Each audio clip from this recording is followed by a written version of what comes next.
జై వాసవి శ్రీ ఆర్యవి సంఘం వారి ఆధ్వర్యంలో జరుగుతున్నటువంటి 58వ దేవీ శరణోత్సవంలో భాగంగా ఈ రోజుని 5వ రోజు అమ్మవారు విశేష అలంకారంతో 1,50,00,000 రూపాయలతో అమ్మవారికి ధనలక్ష్మి అలంకారంలో అమ్మవారు దర్శనమిస్తున్నారు. అదేవిధంగా ఉత్సవమూర్తి అలంకారంగా విజయలక్ష్మి అమ్మవారు దర్శనమిస్తున్నారు. మరి ప్రత్యేక కార్యక్రమంలో భాగంగా ఈ రోజున 10:30 గంటలకి భస్మ పార్థివ లింగార్చన జరుగుతుంది. అదేవిధంగా సాయంత్రం 4:30 గంటలకి మధ్యాహ్నం 3 గంటల నుంచి మరి మహిళా మనిస్తే ప్రతిరోజు కూడా లలిత సహస్రనామ పారాయణ జరుగుతుంది.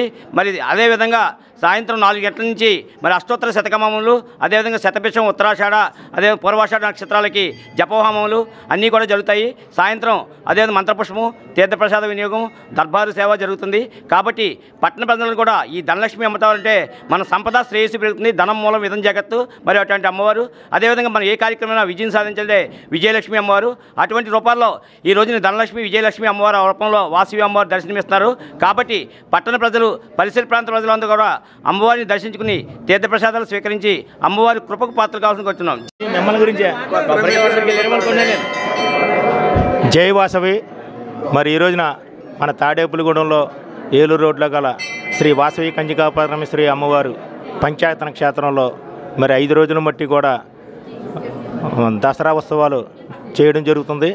మరి 5వ రోజు దర్శనం మరి విశేష అలంకారం శ్రీ వాసవి కంచికా పరమేశ్వరి అమ్మవారికి ధనలక్ష్మి అవతారంతో మరి భక్తులందరికీ కూడా దర్శనం ఇవ్వడం జరిగింది. అలాగే ఉత్సవమూర్తి అలంకారం కూడా విజయలక్ష్మి అవతారంతో దర్శనం ఇవ్వడం జరిగింది.